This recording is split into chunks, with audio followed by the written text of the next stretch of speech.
Okay करो, बोलो।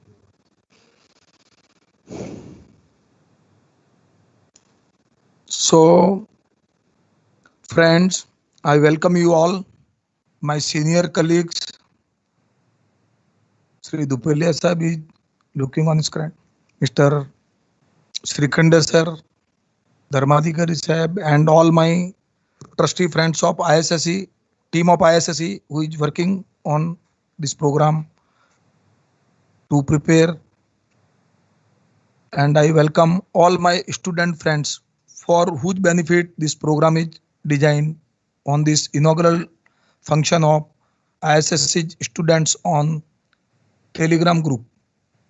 Why we selected Telegram? Because it can accommodate very big number of students in this group. This group will be going ahead with lot of work. Mr. Umesh Dhargalkar is taking lot of efforts for this. I especially welcome him, Umesh, because day and night you are working on this to make this big progress. And in future we will continue with this program regularly. This is our first program.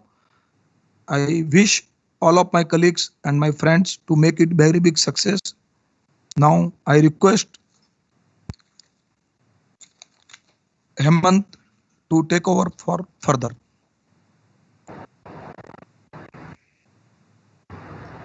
Yeah, on behalf of Indian Society of Structural Engineers, I welcome all attendees of the program. We are a function of ISSC student training. Modular. There should be some industry and academic interaction. So, for that purpose, we have just maybe January and a lot of efforts on the detailed groups of students. Always think about the internship.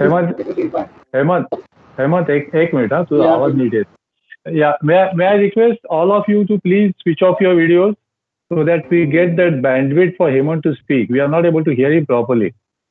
Please switch off your videos. Let Hemant only be on the video.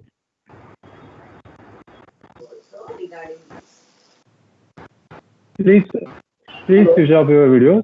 Yeah. Is it better now? Yeah, I think Hemant, you allowed to hold that mic very close to your mouth, perhaps, because not able to hear you properly. Is it okay now? Stuff. Much better. Tell me, go ahead. Okay, so the idea is ISSC will decided to do something for the students, engineering students especially. So I first of all congratulate all the engineering students of the civil engineering and whatever best possible we try to help the students. That is the basic idea. And Umesh Dhargalkar also will take you now for detail what we are planning for the students. Now, I will just give a brief about our ISSC in a few slides.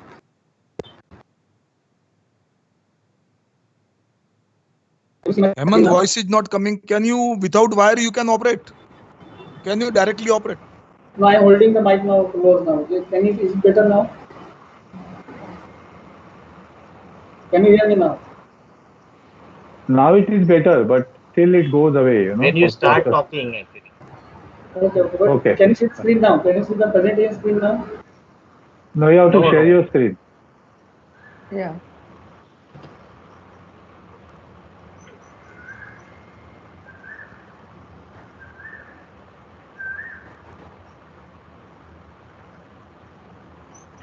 Rona, can you just give the permission for sharing the screen?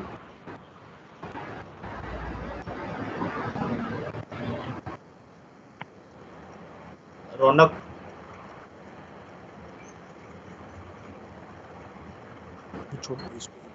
Can you see now? Yes, Hemant, चालू करना. Is the screen visible now? No, your video is not come. no, still not. No, screen. Okay. I share the screen now.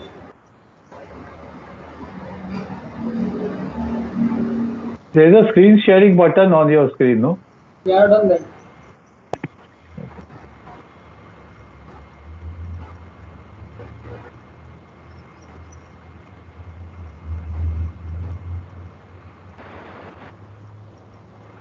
You are visible now. Would you please stop now? Start. You are visible. Hemant, if you can go on, just Yeah, okay. verbally. Yeah, okay. Okay, I welcome all the students of civil engineers. Now, ISSC was formed by eminent structural engineer, late Mr. R.L. Mene, on 29th of January 1997 with the advisory trustees. Now, ISSC is open for all the civil engineers. And we have more than 2000 plus members now. And we have the institutional members as well. And this is an NGO registered as charitable trust working for civil engineers.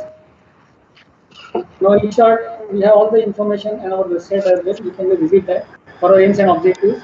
Basically, the organization is created for helping civil engineers and structural engineers in their profession.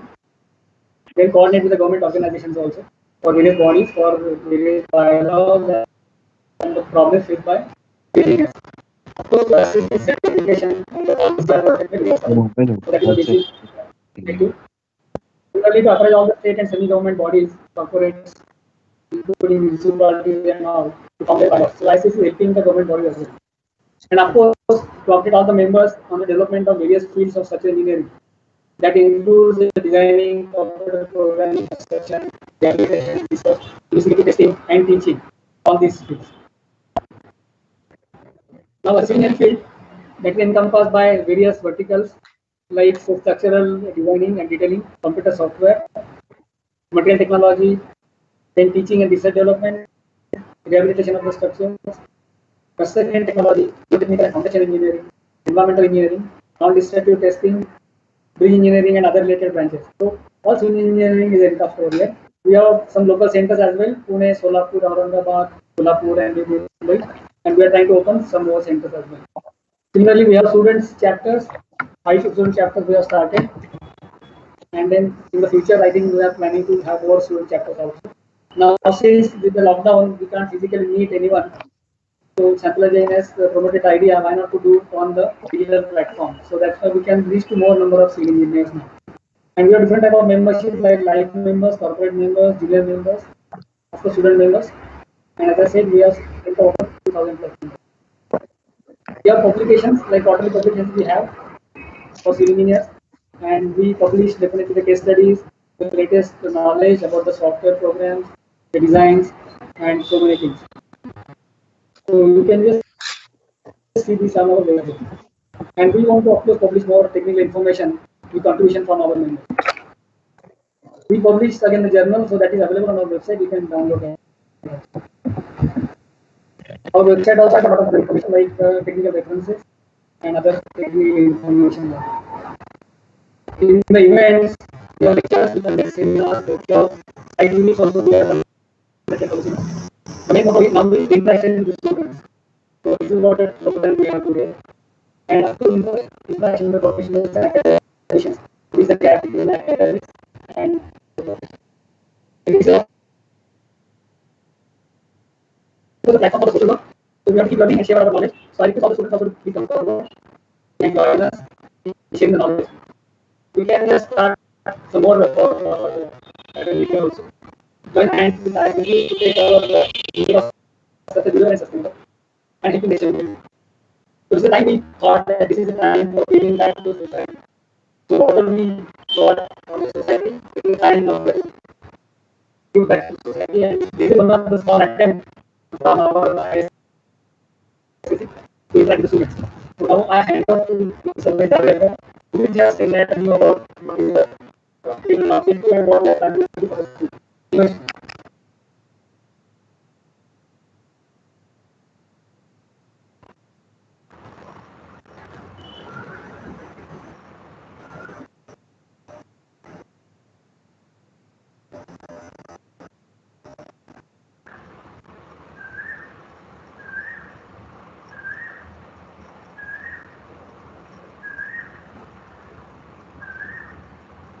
Hello, we can't hear you. Hello. Hello, Hemant, your voice is not there. Now I finished. Umesh can take over now. Umesh will tell you about the program. Umesh, please take on. Hello. Yeah, can you see me, all of you? Yes. Very nice. And can you hear me loud and clear? Yes, very clear. Right. Thank you very much. So, friends, the kind of problems which we are facing today for the students are basically two. The uh, the one problem is the kind of advancements which have happened in the construction industry and the tremendous change the construction industry has gone through recently, making the projects complex. And the second is the absence of link between the institute and industry. We do produce a lot of engineering graduates with a BE degree or a BTech degree, but the kind of engineering which we expect from them, mainly the application of what they have learned in their college to the industry, is something where we miss a lot. And that's the reason why the problem of employability also comes, which means that our fresh graduates are not able to get the right kind of job. Sometimes they don't even get any kind of job. And that is the problem which we need to understand. And to obviously these problems are have been with us for a long time, but the problem has become severe only in last say maybe 4 5 years. And to understand the problem and sort of what kind of obviously this problem is we can call it a techno-social problem because it involves technology as well as the social standing of our fellow engineers and how to solve the problem. The question is, does a solution exist to the problems of these engineers? And for that purpose, I would like to share my screen and take you to a presentation. Allow me a minute to do that.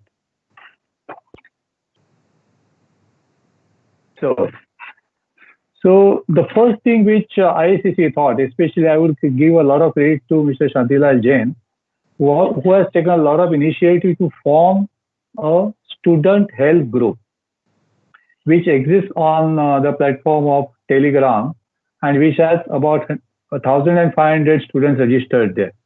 Then the question is, why form this group? What do you want to do with this group? What we see, what this slide shows you today is called bumpy transition. What I'm trying to show here, you see, is a situation today which we are facing, wherein an engineering education is given to the engineering graduate. But it's no secret that most of our college education is theoretical. There is hardly any practical side to that. And therefore, when these students which are armed with their so-called degree, when they start finding a job and start facing the interview for a particular job, straight away what is happening is that they are facing the job interview straight after the theoretical education. So what happens there is that when they sit for an interview, they are not able to answer many of the questions which the interviewers ask, right? Sometimes the situation is even worse. Forget about answering the questions. Sometimes they are not even able to understand the questions which are asked of them. And then the question emerges as to, from the industry point of view, is this engineer good enough for the kind of job he's looking from my company? Or the second point is that, if I hire this person, would he be bringing any value to my company?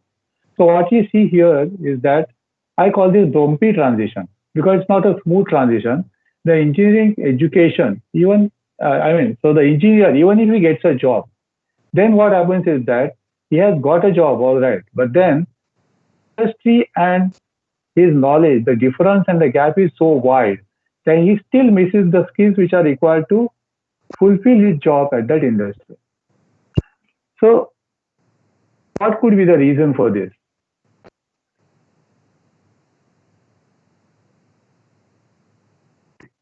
Yeah. So let's understand the present industry scenario.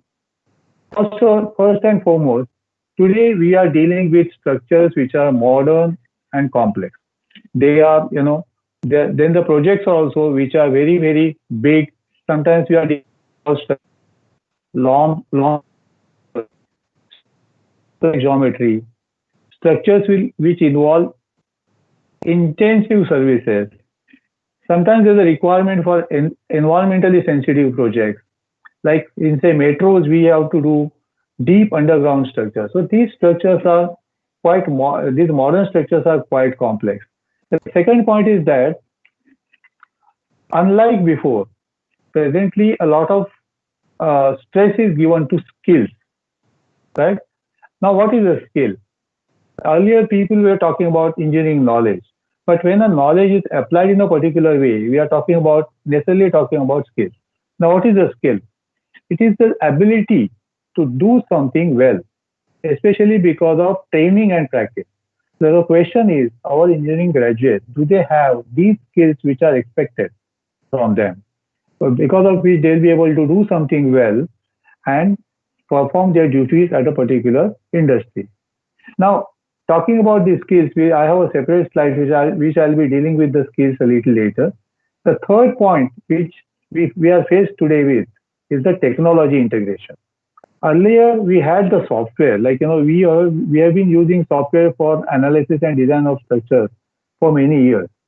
But the real technology, I would say, invasion and integration has really started happening since the last 5 years, wherein there have been some IT tools are there. Now we are talking about using sensors to make, I would say, what I call it, smart cities, smart buildings, and some high-end kind of technologies also, solutions are also being used in what is called building information modeling. So these are things which are again new in this industry, and our friends, young friends, are not really exposed to this. Fourth point I would talk about is the world market. Today, the kind of, it's not only that your practice is limited to a particular geographic area. Your practice is now reaches far and wide in the world. And therefore, the world is actually the market. The projects which are done in India today, you see, especially the major infrastructure projects, are where the consultants, sometimes contractors and various agencies, service providers, everything, they come not just from local places, not even from our country, but they come from across the world. Now, this kind of situation or this kind of magnification of the market to include the world market is something which our young engineers they have not seen. Then the last I would say is that a lot of stress is given today to focus on profitability, because survival or sustainability has been an issue because of higher competition. Earlier, I know that in real estate, developers used to have a department which was called I would say business development department. But today we see even the consultants having a business development department in their offices because of the higher competition and the focus on profitability. Now, we have seen how that bumpy transition becomes. A student going straight from theoretical knowledge, facing an interview, and somehow landing into some kind of a job which is not able to do it properly. Now, where is the missing link? What are the things which are missing here? How can we make the young engineers transition smooth? Obviously, this slide shows you 5 steps, but if you look at it very carefully, step number 2 and step number 4 are the steps which are not there in the bumpy transition. What is the step number 2? It talks about internship. And what is internship? Internship is basically exposure of that young engineer to the industry. It doesn't mean that he knows a lot about the industry, but he knows some basic skills, some common skills about the industry in general. Now, these skills can be general; they don't have to be very specific, but still, he has to be oriented towards those skills and has to get some hands-on experience by way of internship, which step was lacking in that bumpy transition. Now, what will happen because of internship? This engineer will be more confident when he faces an interview for the selection process, and perhaps he is able to understand what this interview is asking and answer his questions properly, and even understand what the company where he has applied is actually what their business is. So this is the second point, which is this missing link is internship. And then once the engineer is selected, then also the thing is not done, because as I said, the projects are quite complex. So your basic skills are not going to be enough. So what you need is that you will probably need some high-end specific skills which have to be imparted to those engineers, young engineers, by way of training.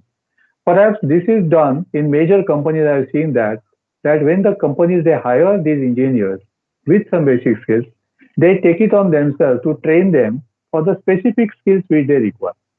Now, these specifics are not skills are not in general in nature.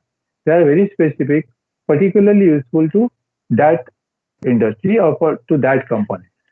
Now, it doesn't necessarily mean that the engineer has to wait until he is hired to acquire these specific skills. Today, through the online programs, he can get his hands on a few of these specific skills, train himself well, so that he is equipped with some of those specific skills. Now, when with the internship and training, I think the two major gaps in the professional journey of that young engineer will be filled. Those gaps will be filled, and he will be able to build his professional career on the basis of that. Now, coming to internship, what kind of internship are we talking about? As I said, internship essentially means basic exposure. Now, the best internship I would say, if you are in the construction industry, would be that the engineer actually works on site and supervises and actually gets involved in the grassroots activities, let's say maybe concreting, bar bending, excavation, every single thing. For which he has to be at the site and even gets his hand dirty and learn the many things firsthand. But this is not easy because we have tried that at my level. I have tried it a couple of years ago. It's found that the engineers are too many, and the companies which should give that internship to those engineers, they are very few. Those willing people. The companies who are willing to do that is very few. So it's quite possible that although it's desirable that every budding engineer or fresh graduate should work at the site, practically it may not be possible. In which case, there are other options available to our young friends. One thing is that the next best thing to working on construction site would be to work in the PNC's office, where he gets to at least some understanding about the activities of a particular project, the way those activities are implemented in the project management consultant's office. Now, even if that is not possible, the next best option could be working in the consultant's office, maybe a structural engineer's office or an MEP consultant's office or architect's office, or maybe sometimes in a contractor's office as well. Or even if that is also not possible, he will probably work for in the office of some owner or client, where such people are hired as apprentices under the apprenticeship act. So this is like, working on the construction site would be the best thing to happen. But if not, then the engineer should be taken or say should be guided to, seek internship in other offices or something. And of course, in addition to this, or perhaps if they do not get internship anywhere here, then such internship training to a large extent, I will not say this is the best way to do that, but if the other options are not available, perhaps they can be done through intensive online programs. I'm not saying talking about short-term programs. Currently, if you know, there is a program, there's a good program going on about, design of water retaining structure. But I would say that's also small, in terms of number of contact hours. But intensive online programs can be designed to give the young engineers the feel of what happens at the site, because they just cannot be at the site physically. So the ways to do that is through videos, and the understanding can be tested through tutorials or through tests, and sometimes whenever possible, site visits can also be arranged. So these are the different ways in which young engineers can actually try to acquire the internship experience or the basic exposure that is required for employment. Now coming to learning skills. As I said, this is a skill-driven expectation from the industry. So the skills, the knowledge is now actually seen as a way to apply knowledge is seen through skills. So which are the skills which we are talking about? Generally speaking, the first and foremost is the computational skill or a modeling skill. A good example of that is could be that the structural analysis and design software which we have been using for many decades, or the recently coming, which is the building information modeling. So the modeling and computational skills. Some people could be good at Python, or some people could be good at MS Excel, Microsoft Excel. So these are the computational skills. Then the other skills could be the function-based skills, like project planning. Project planning by itself is a skill, and when the projects have become very complex, the importance of this skill is definitely something we should take note of. Project scheduling is a skill. Estimation is a skill. Billing, you know, uh, uh, when I graduated, there was no such thing as billing engineer. There was no such thing as billing engineer, planning engineer. Engineer was an engineer. But today, if you see, people are trained as billing engineer and they specialize in billing, and that becomes their functional skill. So that is something which people can really look at. Then there could be skills of auditing. Now, some of these skills can be really suited to even our, I would say, ladies or as a women engineers. For example, billing engineering, or say billing or scheduling estimation. Perhaps these are the skills which are best suited for ladies. Then uh, soft skills. When I talk about soft skills, or say basic management skills, today we are through complex projects. We have to our engineers, young engineers, they have to interact with the with I would say the labor at the site, or the skilled labor at the site, or maybe with their colleagues, or maybe to a superior, their boss, or maybe to their management in the company, or perhaps to external consultant or even client. Now, when this kind of interaction is happening, what is required is that they should have good soft skills. Now, which are the good soft skills? Report writing, presentation, group discussion, good communication, teamwork. These are the soft skills which also should be acquired by our young friends. Then there can be interdisciplinary skills. You see, I would like to tell you, you see, in IIT, I have recently found out that there are lots of interdisciplinary departments which have been set up. All right. Like one senior civil engineering professor has been made the in charge of another department which is not directly to do with anything to do with the civil engineering, but it's an interdisciplinary department. So we have to understand that civil engineering is not going to remain pure civil engineering henceforth. It's going to get integrated with other disciplines, right? And from that angle, sometimes it will be necessary to acquire skills which are of interdisciplinary nature, such as MEP, like, say mechanical, electrical, plumbing kind of thing, environmental exposure, solar installation, and things like that. And then there could be specific domain-based skills. Like, for example, the good classic example I can give about a specific domain-based skills will be the use of drones in construction industry, which has started happening. Now, drones are being used. Now, this is, of course, I'm talking about high-end skills. Perhaps not all projects require that, but these are the skills which today are required, or eventually in the next couple of years, they will be required from the young engineers.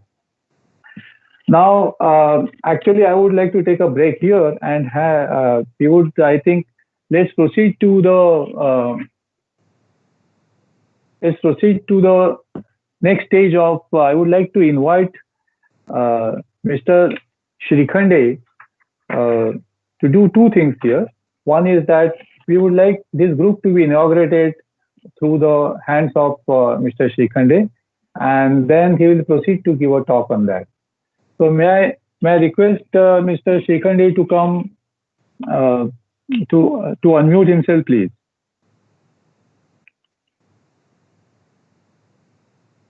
Sir, can you unmute yourself, please, sir? Sir, can you unmute yourself?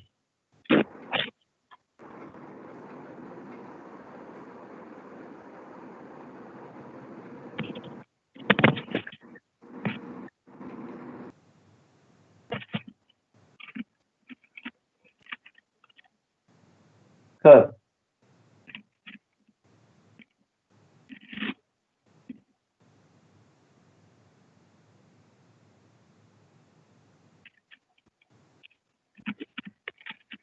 Shrikhande,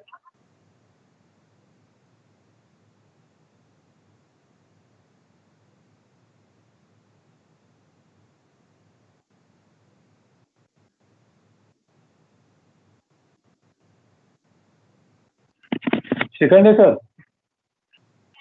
Shikhande sir. Shikhande sir. Shikhande sir. Yes. Sir unmute करा आणि जरा तुमचं unmute करा तिथे. केलं आता. केलं. Okay, good good. So sir, I would now request you first to inaugurate this group which you have set up for the young civil engineers, and then proceed to give us address those engineers. But before that, I would take this opportunity to introduce you formally to the people who are attending this webinar. So, good afternoon, friends. On behalf of the Indian Society of Structural Engineers, I once again welcome you all today and take this opportunity to welcome our chief guest, Mr. N. Shikhande. Mr. Shikhande will be inaugurating the IICC Student Health Group and thereafter addressing the attending students. It's indeed my great privilege to introduce Mr. Shikhande sir to you. Can you all hear me? Can you all hear me? Someone say yes. Yes. Yes. Thank you. Thank you. Thank you. So, Mr. N. Shikhande did his BE in Civil Engineering from University of Mumbai in 1949. Now, that is more than 70 years back. Thereafter, up to 1959,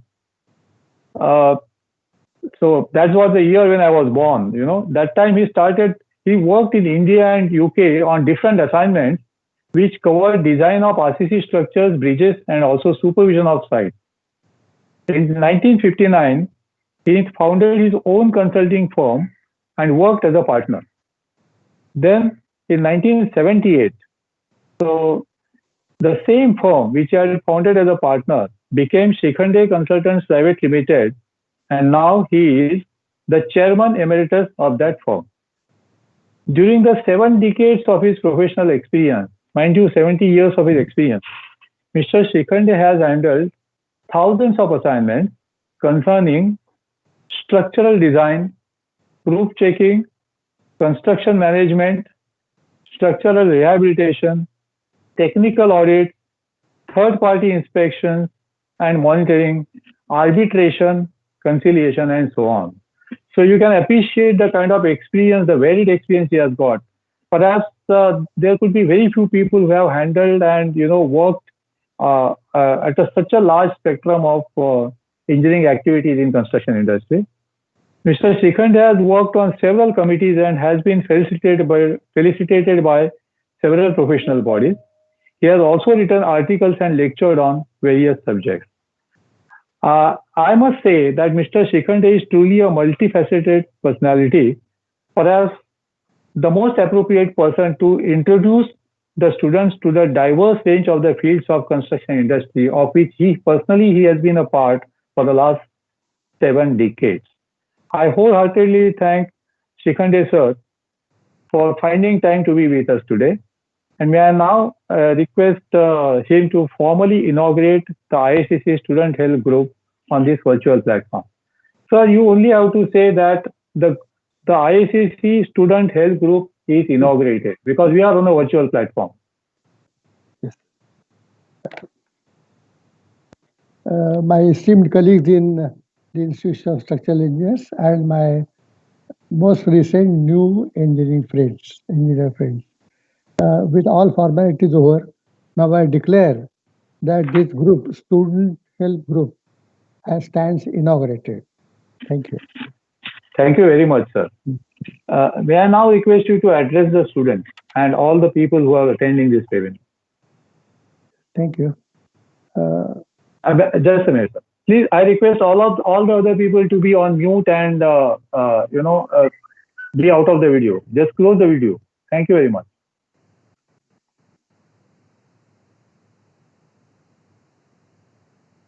Yes. Friends, I'm very happy to be with you to inaugurate this platform, which I have already done. Strictly, Mr. Dhargalkar has spoken so well that it would appear that he has already spoken most of the things I would have otherwise spoken. So I will keep it to my very restricted scope of my talking. As he told that I passed out in 1949 from College of Engineering, Pune, and naturally, having gone through various areas of private sector, public sector, uh, then abroad in India, elsewhere out of Maharashtra, and also with working with atomic energy and all these places, I have gathered experience in various areas and have virtually gone through different areas of the engineering, the civil engineering profession. But when I find that nowadays, these days, the students are so well equipped, because I always consider that every generation is better equipped than the last generation. Formerly, we used to say that every generation is 100% better than the last. But in the last few years, the generation have become so powerful that they are more than 100, they are 200% better than the last generation. And to that extent, I would say that all the students who will be attending will be probably 500% better equipped than me in terms of the technology and other factors like that. The only thing to my credit is the length of experience, and that is the only thing on which I am able to speak, because other things have been already spoken by Mr. Dhargarkar. However, certain things are there very critical, because as new entrants in the profession, their concerns I can understand. They will be more about their future than what you should do. Having chosen civil engineering by you, students, your choice is already decided, and I'm very happy that you have made a correct choice. It's quite likely that in future you may find that your friends in IT or electrical or mechanical, etc., enjoy or otherwise something different. But that should not be your concern now. You have chosen the best line you have done. In yesteryears, when I passed, civil engineering was the only discipline which was in vogue. In fact, in our college, when I passed, uh, out of about 150 people, 50 people were only for mech elect, and 100 for civil. That's all. And the university also, the people passed in civil were about 100. The past experience is that, if I remember right, about the 100 people, initially everybody joined some service or the other. Everybody. Then only few of them, three or four, started working with a contractor. Then one or two of them had their own firm of contractors. Then coming to designers, only four or five people started their own practice, but that after many years. Some three or four people went into teaching line, became professors either at Roorkee or Pune or somewhere else. So that was the situation that time. Now the choice that time was very limited, and there was no problem in selecting. But now the choice has widened like anything, and the options before the civil engineers are far too many. With this, uh, formerly, as far as the basic decision, it was only the civil engineering itself was considered as a single entity, where only broad divisions were. Some engineers went for office work, where they did designs, estimates, other things. Some engineers went for construction sites of all types of construction. I remember that when I joined in 1950, my service, a new division, design division, was formed by that time state of Bombay government, uh, only for design of bridges, and I started working there. But now, apart from the general scope of structural engineering, additional new branches of lines have come in. For example, and one thing is there, civil, as Mr. Dhargarkar just now said, civil engineering no more remains as civil engineering alone. It has absorbed and expanded with so many other disciplines which are a part of civil engineering. For example, geotechnical engineering, a very important line. Then there is transportation engineering, again a very, very important thing. Then there's a water resources engineering, important thing. Then even in transportation, there's a question of highways, bridges, airports, and even parking. So these are the various distinctions between the various disciplines in engineering. Then even surveying and leveling, which formerly used to do by surveyors, has become also a basic sort of discipline, which is a part of the, for example, the metro line, which was the intense survey was done for the whole line in Mumbai. Now, then again, there's a question of when we take out only structure, it's not the question of structure alone. There's another thing is uh, earthquake engineering. Then also there's a tall building engineering. So there are, what I say is, in the structure of these broad things, there are so many disciplines incorporated therein. Of course, in addition, there's always that project management has come to stay as an important independent entity under which administration and supervision of projects are undertaken.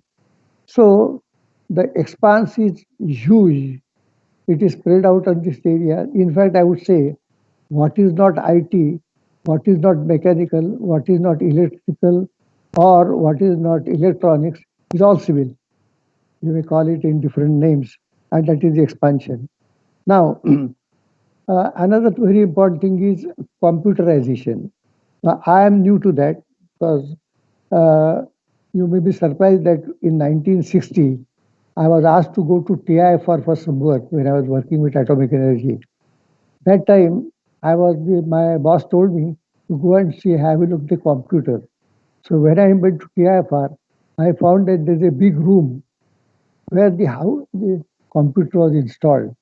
I think now in such a room, thousands of computers can be kept there. That was one computer in a big room. That was the status at that time. Now computerization has reached such a level, and now it's gaining heights, more and more heights every day, and bringing more and more software into usage. Now the question is come that with more and more sophistication in the use of construction methods, then there are project financing also is an important part, which is also new. It's a public-private partnership, and such other things also are coming in the picture. Then a large part of yesterday's were bogged down in license permit Raj, when uh, there were restrictions on cement, steel, all that is gone. And now we are having, so all these things in the past are no more there, and a wide field of operations is available. With this operation, the question comes, what is the scope for civil engineers? That is the main thing. And the question is like this, excuse me, uh, some fresh graduates would like to go for postgraduate studies.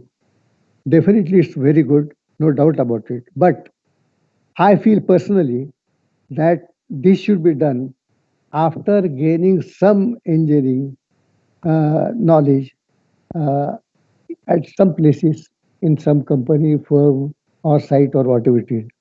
I remember a good friend of mine, a very great geotechnical engineer, who told me that Mr. Srikanth, the first thing you must do when a new man comes to you for training, first tell him you to unlearn yourself, unlearn, unlearn yourself what you have learned so far. So what you have done up to graduation, you forget about it. That doesn't mean, but that should be the only base. Rest what you have learned is forget about it. Then you gain some experience, and then you go for postgraduate and other things. So that was his what he wanted to tell others. Now, similarly, if somebody desires for his own practice, consulting or contracting, some experience must be gained before he takes such a step, because you must know, understand what are the niceties, what are the problems, what are the difficulties which you have to face through. Because having worked over all these years, there are innumerable problems which can come only if you get into it, not from outside or only by reading. Then, secondly, if you do not get a job of your choice, I would still say that take a job which is next to your choice. Okay, not the best, but next, because it's experience that no experience is ever wasted. Experience must be gained, and no experience is wasted. Now, if the job offered to you is, say, for an opportunity to handle more than one activity, nothing like it, then please accept it. For example, if a design office gives you the responsibility of visits to site and inspecting the work that you are designing, nothing like it. Then, for example, a field, if you are given a job at the field, then you see that you have that intense interaction with office where designs, estimates are made, and contract documents are prepared. It's necessary that you have that experience.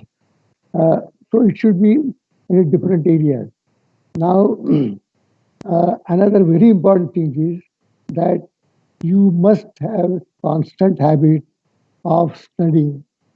When you are in a design office, you must study codes related to design work.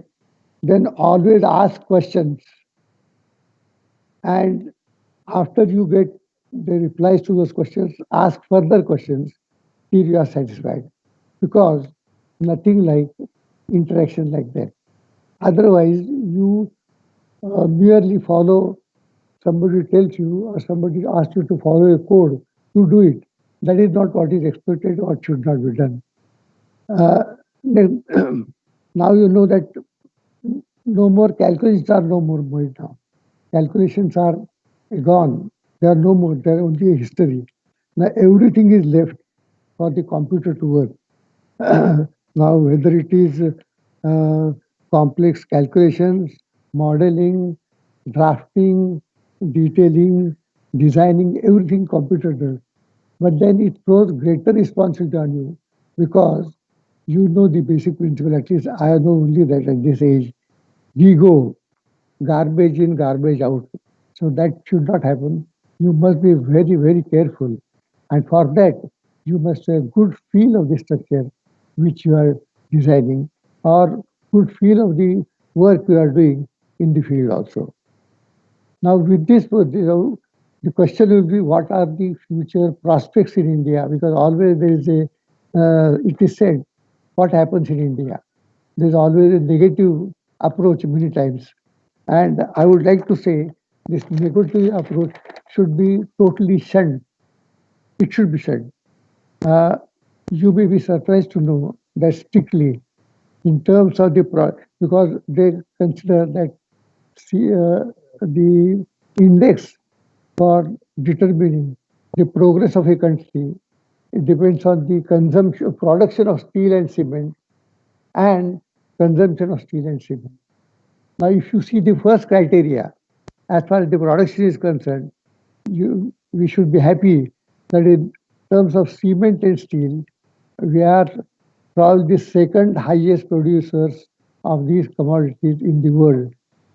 Yes, excuse me.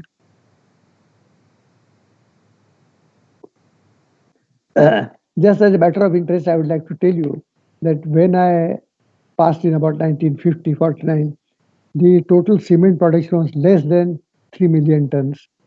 Now it's about 350 million, and within a couple of years, it's going to exceed 550 million tons. So far as steel is concerned, when I started this thing, it was less than 2 million tons. Now it's more than 90 million tons. So that is the level of now it has happened over no doubt over a long period. But Lot of it is being added in recent years. Well, earlier years, where I told you about the permit and license charge, where cement and steel were the manufacture was less, there's no availability of cement and steel. Now that chapter is over. Now question of consumption. Consumption, unfortunately, we are still not up to the mark. We are very much below mark. But that is where, on one side, we have got a happy situation because we are going to rise there substantially. Just as a matter of interest, per capita cement consumption is considered as one of the indices.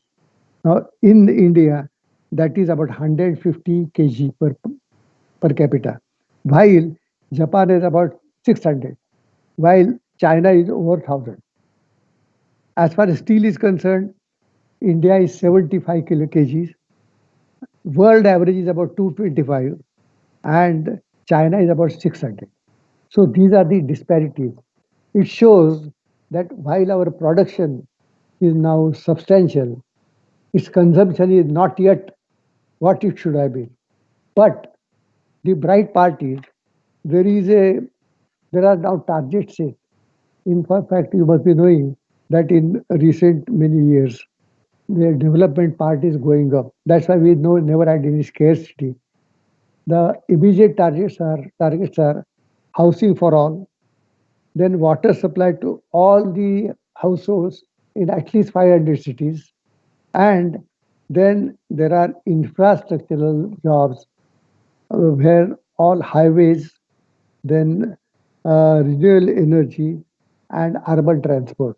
So these are the areas which are now being concentrated for development in the next few years. In fact, up to 2030, uh, these are supposed to be completed, if not earlier.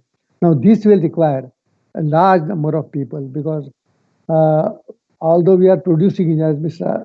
Bhargav said, we are producing teachers, students, but now for the quality is high. Now, for all these works to be done, we want civil engineers who are of quality.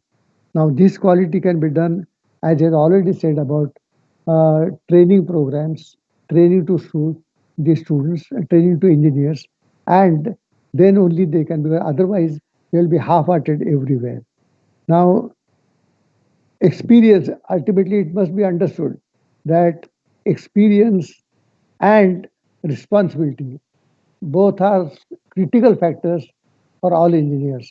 Now, you can't take them lightly. You must be able to take responsibility.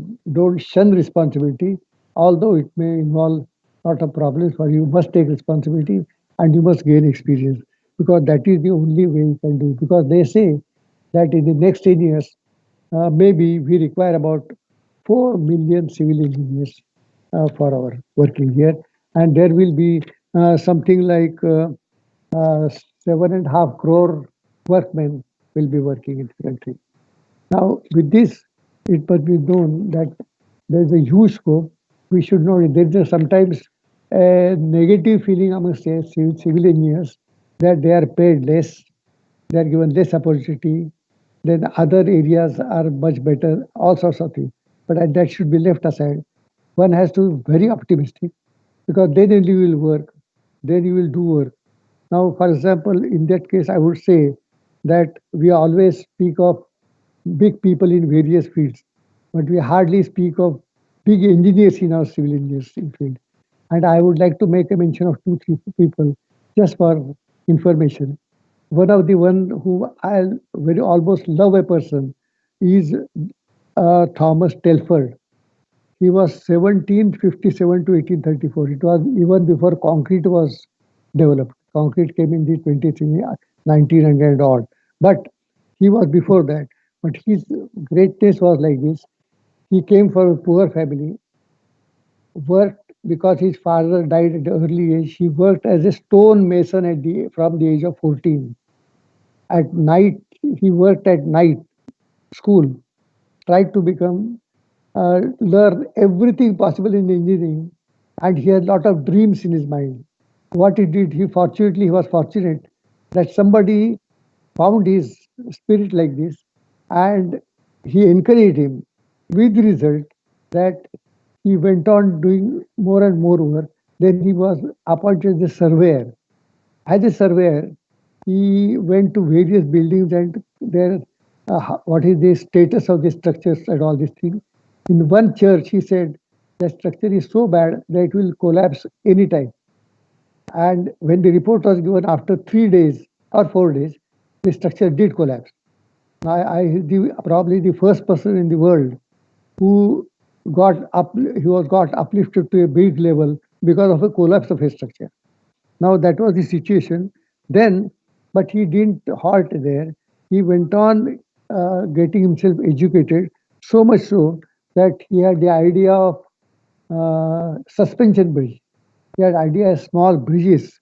He had so all these things he tried to do with his own ideas and thinking, and ultimately he did even a bridge with cast iron, and there how to seal the joints. So he used lead, molten lead with sugar, and used as a seal. So all innovative ideas. So much so that at the age of 61, he became the founder of the most respected Institute of Civil Engineers, London. I think a remarkable achievement and the remarkable life in every way. Even I think his till in 200 years after his birth century, there were big functions in England. Some cities are named after him. Some bridges are named after him, and this thing. So these are the people, but he may be exception. But you must understand, he has come up from a very small way. Only it's a determination, strength, involvement in the job. Now, another example everybody knows about Eiffel Tower, everybody knows.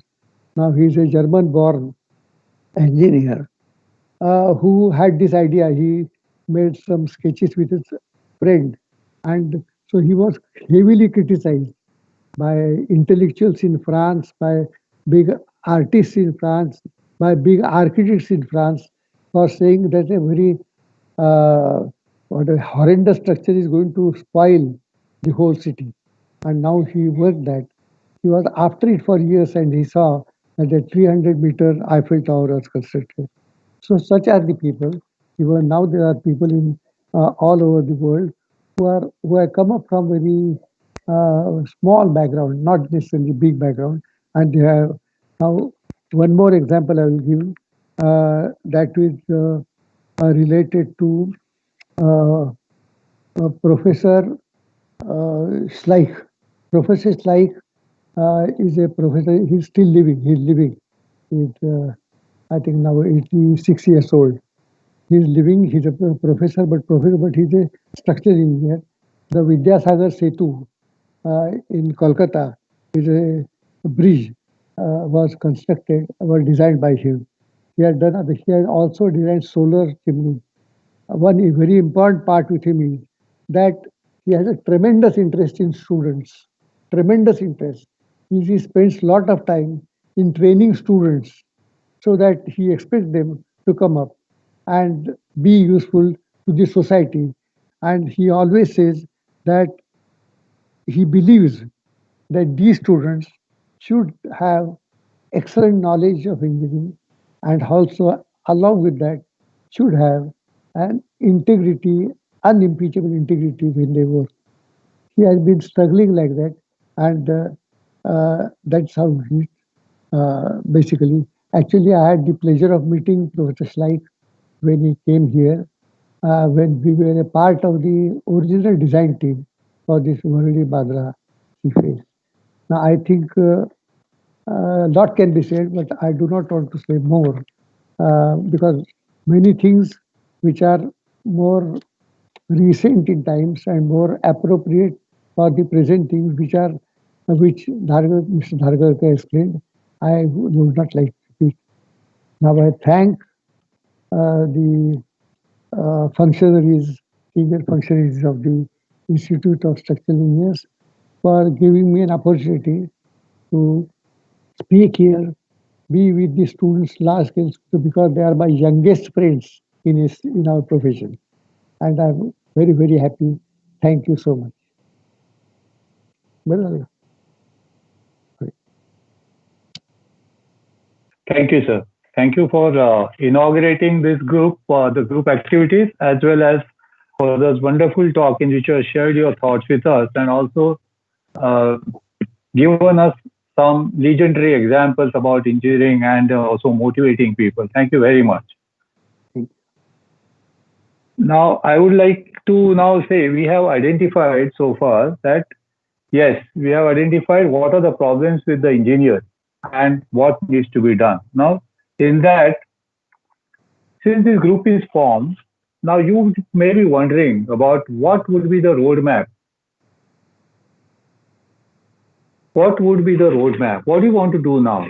Where are we going to take our young friends on a journey through our experience? So for that, let me share first of all what we at this group, that ISAC Student Civil Engineering Group, what is being planned as a way forward for the general activities. So first and foremost, we have to first form a good and communicating network with students, which has already begun. When I say students, I'm talking about fresh graduates. We are talking about graduates of say maybe a couple of years experience. Now this networking has already started by way of this group, which has a membership of almost 1,500, or in fact more than 1,500.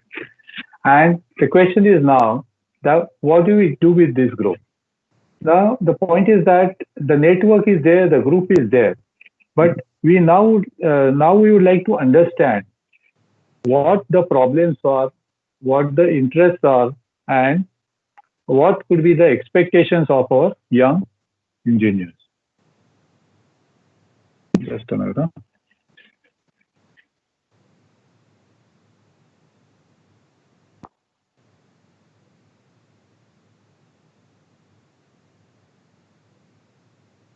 Yeah, sorry.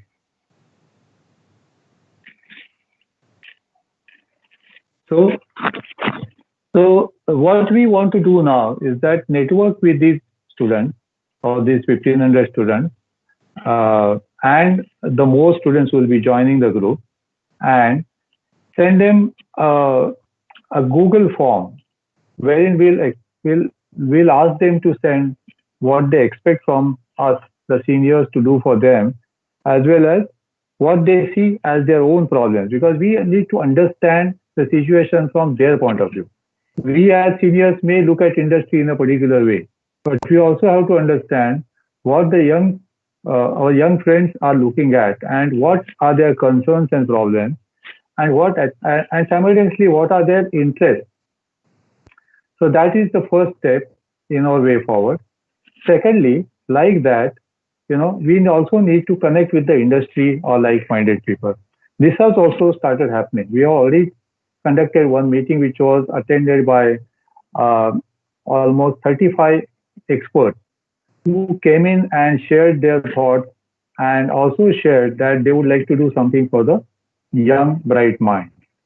So that is finding out senior experts from the industry, from the associations and such other people who will come in as, I would say, resources for our students. So when the knowledge flows, when the experience flows, when the thoughts flow, they will have to flow from these experts to the students so that they get the kind of guidance they really are in need of. Third thing which we are looking at is to collaborate with institutes and colleges.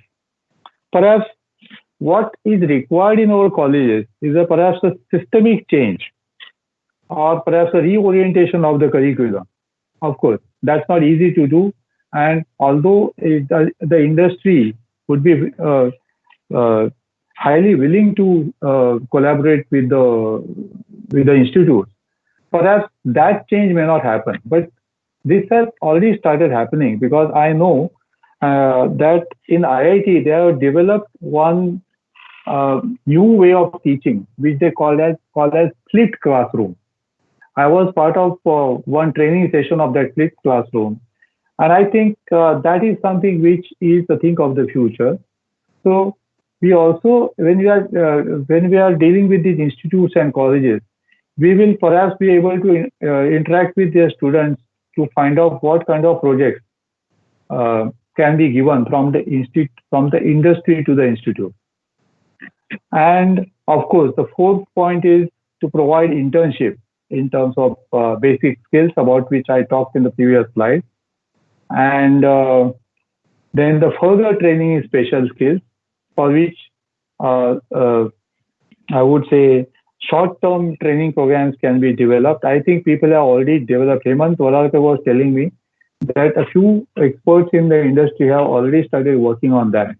So that from them, we can take that source and we can understand what they are doing and try to see whether our students are in need of that. And last but not least, provide advice, support, and mentoring to the people, to the students when they want it. It's like, trying to act as a sounding board especially when these students want to consult someone or make the last call before taking an important career decision, right? And they want to approach someone or someone who's working on a model of entrepreneurship and looking for domain experts from whom he can learn something, right? This has also started happening. In fact, I am entering two teams here and some other things. So these are the things which we can, for those people who are really looking. In fact, some of my friends also reported that some students have called them and explained a particular situation to them and said, okay, sir, in this particular situation, what would be your advice? Just like Srikante sir has given one advice, to all the young engineers now, that if you do not get a job of your choice, maybe you should take any job right now and start gaining that experience. Whereas that student perhaps may be in a dilemma. Should I take this job or should I wait for a better job? In that situation, that particular student may want to call a senior person and consult him and maybe take his own decision there. So this is kind of a spectrum of activities which we can look at when we are charting our course forward. But when this is very highly intensive, very broad and very involved, and perhaps a lot that we are trying to do. So the next question comes, what do you want to do immediately? So here we have decided at ISSC that what we'll be doing is that first and foremost, as I said, we'll be sending a Google form on the Telegram chat, which all the interested students should fill up, or the fresh graduates should fill up, so that they can tell us about their problems, their concerns, their interests, and their expectations from the industry. Now, these forms are, I would tell my young student friends to share these forms freely, talk to their friends about these forms, and get themselves networked so that we have a large number of people and all our energy, whatever we are putting into this, reaches that number of people. Secondly, what we are trying to do here is you will perhaps see from you will shortly get an announcement from us about lectures by experts from different sections of industry. What I am trying to say here is this, that as Srikante sir explained, that you see, in our construction industry, there are so many things. There is, of course, we talk, but most students are not, the young students are not aware of it. Perhaps, for example, they know about structural design, they know about construction, they know a little bit about geotechnical, but then there are many fields. There are railways, there are transmission towers, there are airports, there are metros, there are water resource structure, there are power generating structure. About, so the industry, the Indian construction industry, and the kind of structures and trades and the roles of different professionals are diverse. So it would be great if we can make our young friends aware of actually the kind of, the possibilities and opportunities that lay ahead for them in this construction industry. Now, what we intend to do here is that we intend to call couple of experts for each field. Like, for example, let's say start with structural design. Maybe we can call a couple of leading structural design engineers and ask them to explain to our young friends about, what happens in their field. What kind of, what is the scenario in that field? What is the scope? What is the business potential? What are the growth prospects? What kind of skills are required for structural design? And what kind of challenges are faced by them?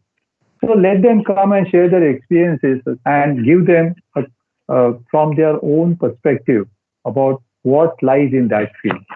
So then thereafter, we will call, maybe in the next lecture, we'll call someone who is from two people from maybe say geotechnical experts, someone who will talk about geotechnical investigations. The other person will perhaps talk about foundations or I would say substructure.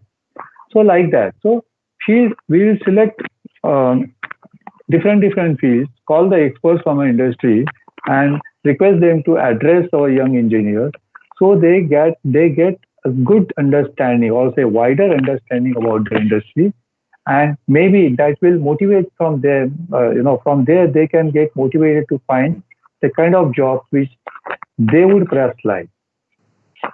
And the third thing which we would like to immediately start is the networking with the industry. Just like networking with the students, it's also necessary that we should network with the industry and institutes to identify themselves as resources for this initiative. Now, this has also, as I said, this has also started happening. We have already had one meeting, and people are also coming forward. A lot of senior people, when they have called me to say that what you are doing is like, through all these things is very good, and especially people, senior civil engineers who are 50 plus, they really feel that they should do something for the fraternity, especially in the younger. And they are saying, there was one call which I received from one consultant come developer from Baroda, who has offered all his design software, which he has developed free of charge for the benefit of the students so that they can experiment with it and learn. So such people are going to be there. There are lots of people who are willing to help. Only thing we need to, find them, network with them, tell them what is expected from them, find out from them what they can do for us, and then sort of, allow them to interact with the students, share with the students, and perhaps take guidance directly from the students.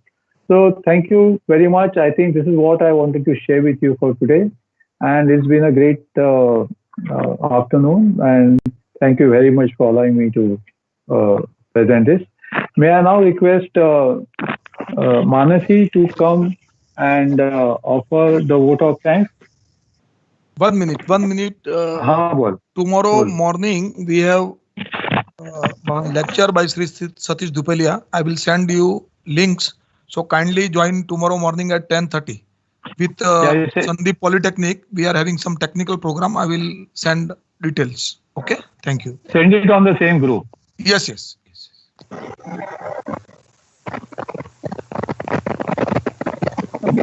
Hello.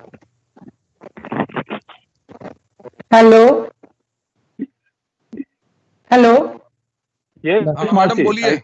We can hear you. Yes. Yeah. Okay. Yes, worker. Hello. I'm here to propose vote of thanks. My sincere thanks to the eminent engineer, Mr. Shrikande, for accepting our invitation to be chief guest for this very innovative moment by ISSC. I'm sure students will follow his valuable advice. I thank Mr. Jain for initiating this group, as this is the need of the day. I also thank Mr. Dhargadkar for his willingness to take the charge of this activity. And last but not the least, I thank all the students without whom it was impossible to have this activity. I also suggest them to take the full advantage of this group for whatever educational help they need. Thank you all, and this concludes today's webinar. Thank you. Hello.